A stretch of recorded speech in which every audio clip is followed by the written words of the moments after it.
All right, Scott. Scott, where'd you grow up? Where are you from originally? Boston, Mass. I was born in Boston, and What I was was, your family like in Boston? um, like my parents just didn't really pay much attention to me. I had an older brother, and he was like, I lived in his shadow, kind of. You know what I mean? What were your So parents doing that they kind of let you run free? they're like high functioning alcoholics. So they just kind of like come home from work and tie one on, and then I just kind of got away with like whatever. How far did you go in Uh, school? I dropped when I was 16, you know. I just got like halfway kicked out and halfway dropped out because I just used to take a bunch of acid and, you know what I mean? Just, that's what I did in school. Was No, just no kind of, discipline at home. no, they didn't, you know what I mean? Like I left my house for a year when I was like 14 and like nobody even like, I shit you not, I came back a year later and knocked on the door and they just told me to go to my room. Nobody filed nothing. Uh, no one gave a crap. Like, I literally, like, just, I'm not even kidding. It's like over a year when I was 14. I was like super butthurt about it. I kind of thought like someone might look for me, No, you no one know? seemed to care. Yeah. But, what can you do, you know? How old are you now? I'm 40 now. Your parents are still around or no? My mom just died 2 years ago. My dad's still alive, you know? But I don't talk to any of my family really. We had a little difference when my grandmother died. She left me her house. Her kids, my dad and my aunt and stuff, weren't too psyched about it. So like it just created a lot of tension, and then I just decided it's just better off for me to not, because I have a son as well, and that's the best thing about my parents. No matter what they neglected me, they gave my kid like the life that he at least deserves. You know, like he played sports and you know what I mean. He got to do all the cool stuff that that you should do when you're a kid. You know, So your parents did a better job with your son than they did with you. and I'm psyched about it. You know, like when I left, it's because I was just I was just a junk box. Like I didn't want to be the reason that my son would be like, Were you into drugs or alcohol yeah, at a young age? like yeah, I started, using everything and anything when I was like 13. So, uh, and then I had this obsession with like trying to be like a drug dealer and be cool and all that, you know? So when I was 17, I caught a 5-year prison sentence. And that kind of changed my whole outlook on a lot of things. Um, but after that, I couldn't find employment for the life of me. You know, like someone actually told me at one of my job interviews, like, they don't hire people that have like that kind of charge on their record because it's like poisoning the water supply, you know? They're like, it's a career, and they hire me and then I'll sell shit to all their other employees, and you know what I mean? So I just kind of gave up on that, and that was when I figured out the phone racket, which is like, I guess, credit muling, if you will. Like I used to just drive around and pay people if they qualified to get a phone with Verizon. I'd take them to the store and I'd pay them like $50 for every phone I got, and then I would keep the phones, you know, iPhones, and then we'd just ship them to like Dubai at the end of the day, you know. I uh, I went to a cell phone conference in Vegas, and I met a lot of people that will pay decent money for these phones because they don't have open internet. Like, they don't have free speech.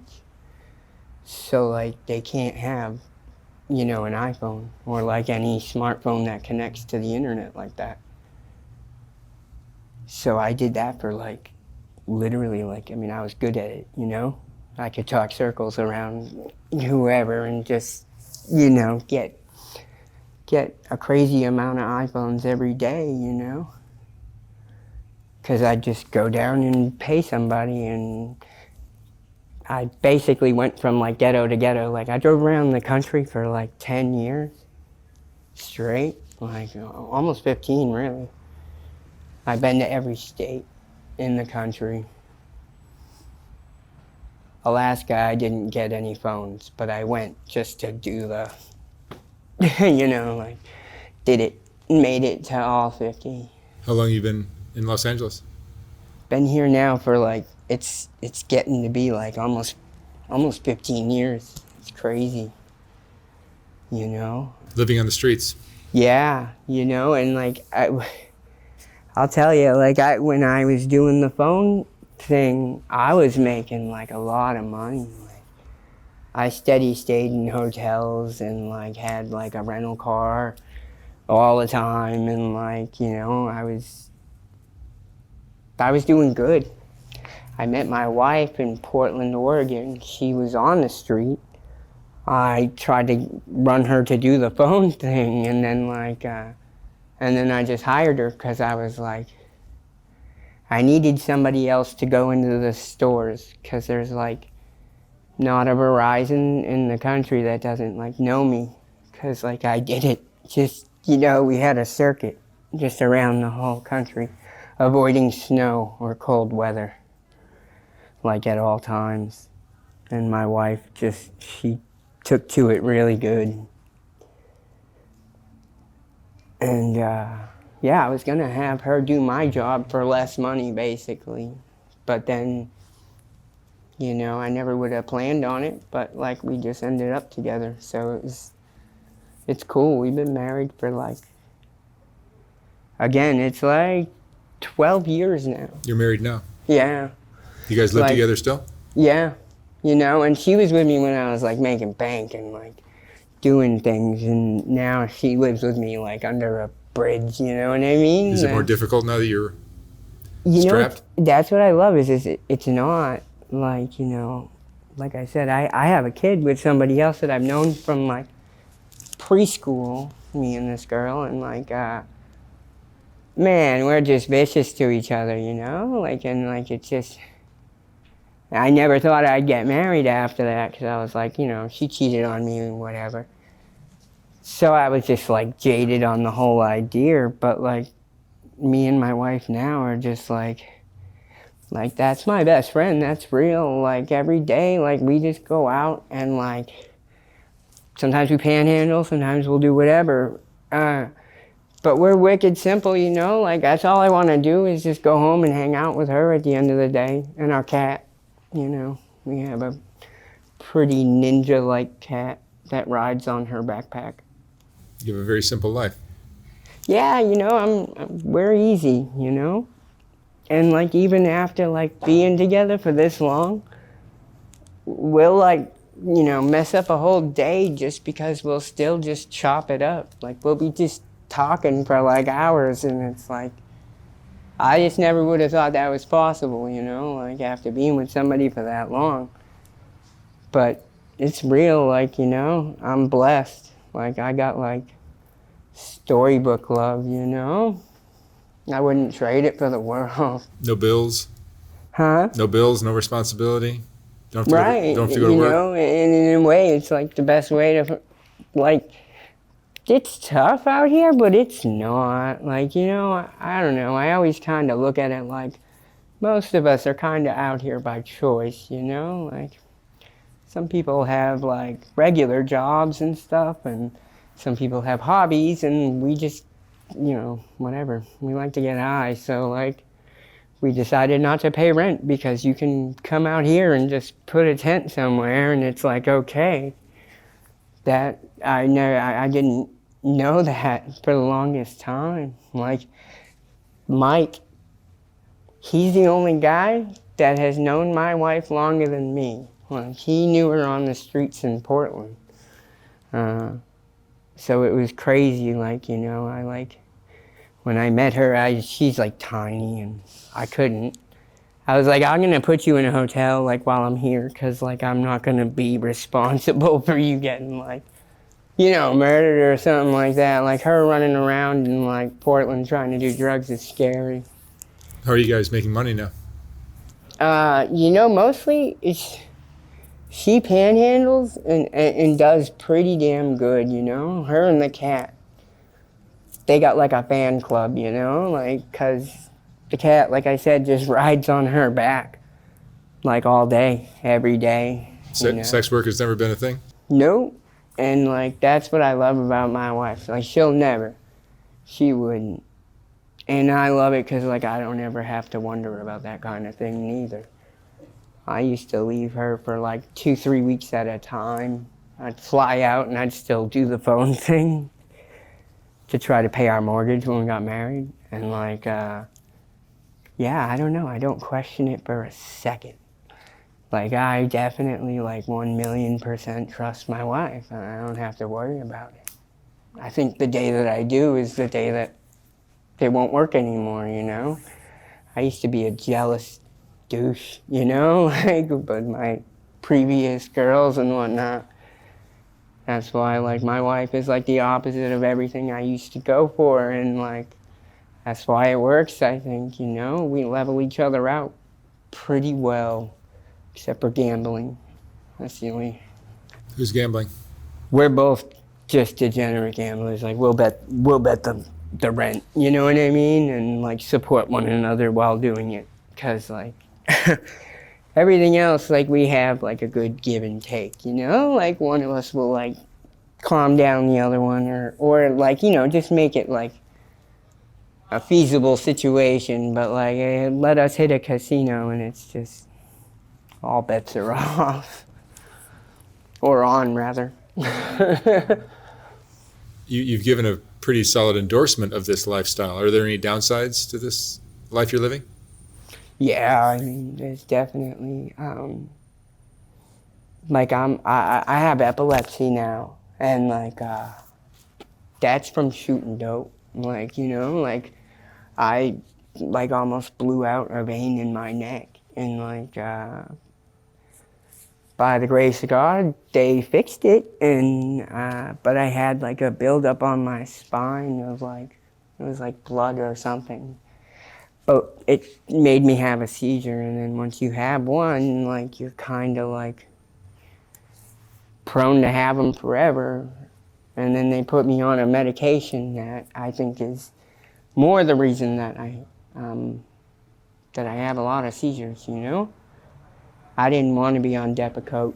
I took it for like 12 days, and like my wife was like, she said I was like doing the Thorazine shuffle.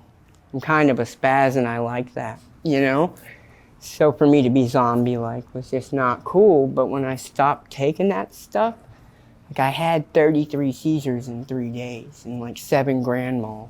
Like came close to dying, and like I couldn't understand why a doctor would give somebody in my position that kind of medication, because like someone could steal that just thinking it's something cool, you know what I mean? And then I don't have it and I'm gonna like possibly die. Like that's not cool.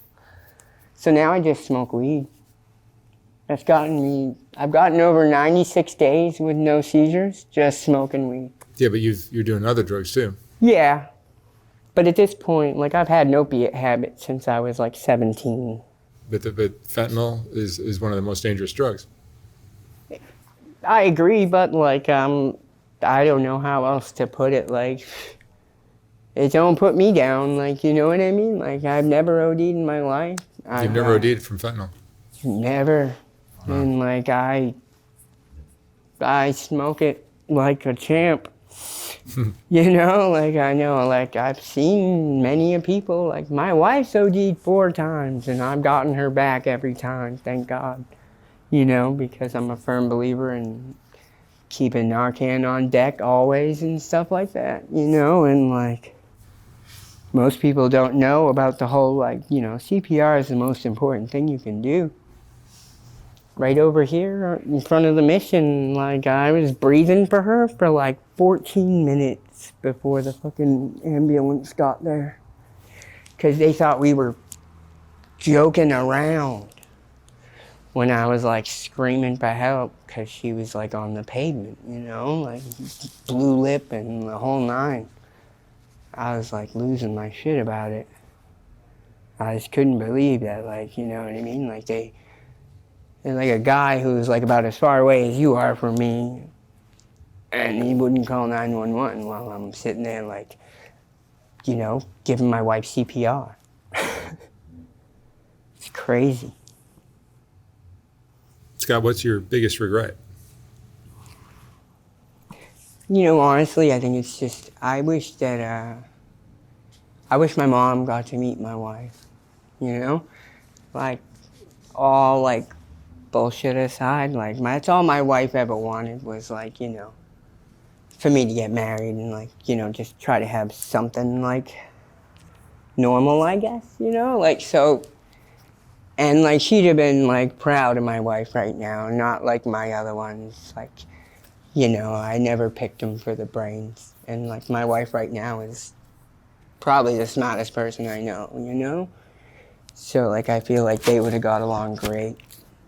It just sucks. Like, my mom was 52 and she got hit by a drunk driver on their way home from work. Same intersection I got in an accident, like, way back. And that's just crazy to me, you know? Do you think having alcoholic parents is in some ways the reason that you're living this life? I'll definitely say that, like, you know, their lifestyle definitely taught me, like, the idea of, like, you know, you put your work in so that you can, you know, basically get wasted in some way and have fun. Like, that's what they do, you know, like, every day, like, you know, or, like, we go on vacations based on, like, bars and stuff the whole time I was a kid, like. So, like, I guess, you know, that's what I know to do. Like, if you got free time, like, what else do you do? You know, you just, I guess, party. That's what they do.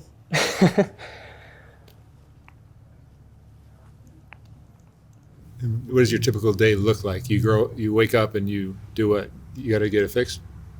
You know, we always try to, like, you know, there's always the save a wake up, but, like, yeah, I'm not going to say that happens all the time. Out here, like, just because we've been here so long, I'll always just grab extra because that way it can cheapen ours, you know what I mean? Because there's just an insane amount of people that do it. I've never seen so many people that like didn't even do opiates before, but for some odd reason were just infatuated with fentanyl, you know? Like, they know it's gonna drop them because they've never done shit like that. But, like, I've seen people just begging to try it, and it blows my mind.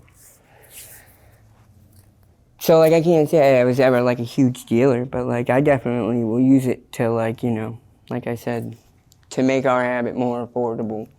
We used to boost, but then, like, after I got hemmed up a couple times, my wife, you know, pulled the marriage vow card. She said, how are you gonna fulfill your vows if you're in jail and I'm out here by myself? I can't do it. So I stopped stealing and she started panhandling, and we've been doing that for a minute, you know, because we get by doing it, you know, and then we don't have to worry about getting arrested and getting separated or, like, whatever, you know. It's that kind of thing really, really, really, like, makes my wife just anxious, you know. I never thought of it like that, but, like, yeah, like, if she was out here by herself, like, I don't know, I would just pray she went home or something. What would you say you're proudest of, Scott? I don't really know, you know. I'm not. I'd like to say, you know, I'm proud of my son, but, like, I didn't really have much part of it, you know. I mean, I was raised him until he was, like, 5 or 6, but then I left. But right now, he's in Yale. He's gonna be a lawyer. Your kid's going to Yale. Yeah. And like, not for nothing, he's like 6'4" and like he's huge. Like, and I'm obviously not. I'm like 5'7" and weigh like 130 pounds. He outgrew me when he was like 11. You know, like his mother's side of the family, all the guys are just like super tall. You know, so like he got lucky. You know, he's blonde hair, blue eyes, and just huge. Going to law school at Yale. You know, like Esquire. That's kind of cool, you know. It's interesting. Yeah. I had kind of hoped that like I'd be able to get in touch with him at some point. Me and his mom don't get along. Do you talk to him? I did for years. Like when I was doing the phone thing, I was making good enough money. I mean, I used to send him like all the iPads and all the dumb stuff that we would get. But then it just got to a point, it's just, I'm more or less just ashamed of what I'm doing, and I don't, you know, and that really just took me out of I let it go too far, and then it just got, you know what I mean, it got away from me. So like. What do you think people don't understand about the situation you're in, about drug addiction?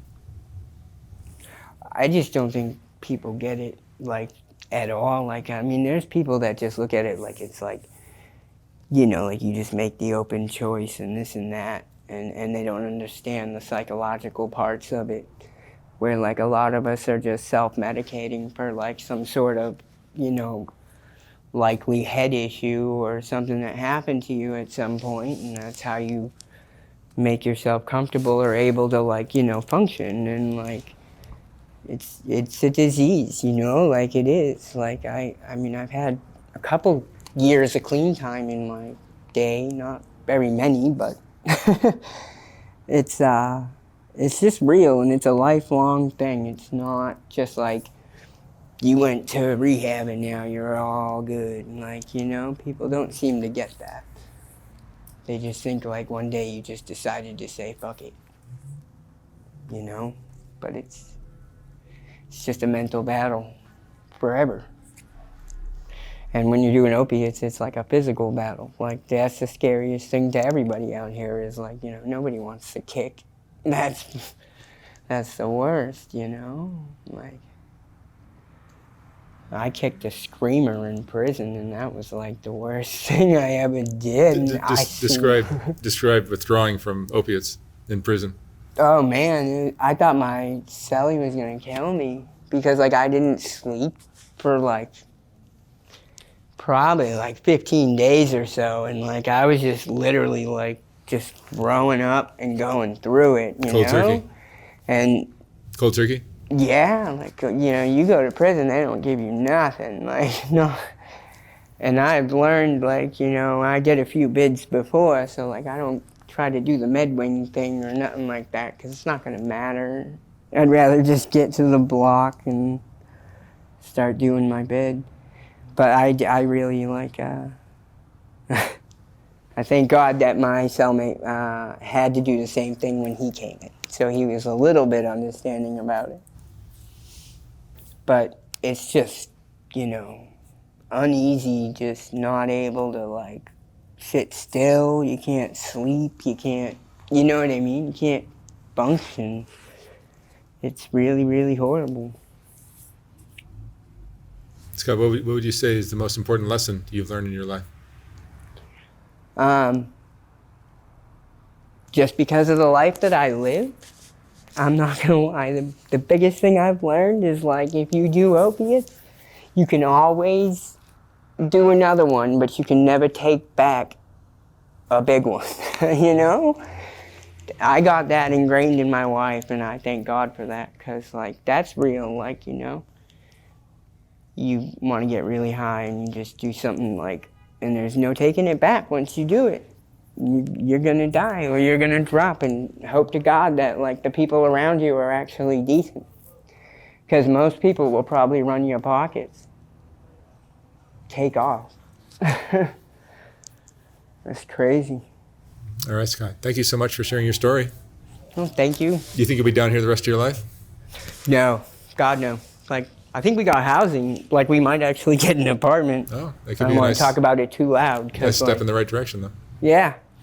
You know, that's step one, because you can't really, I don't know. There's no way to live like a 9 to 5 or a normal life if you're on the street. It's just not. It's not going to happen.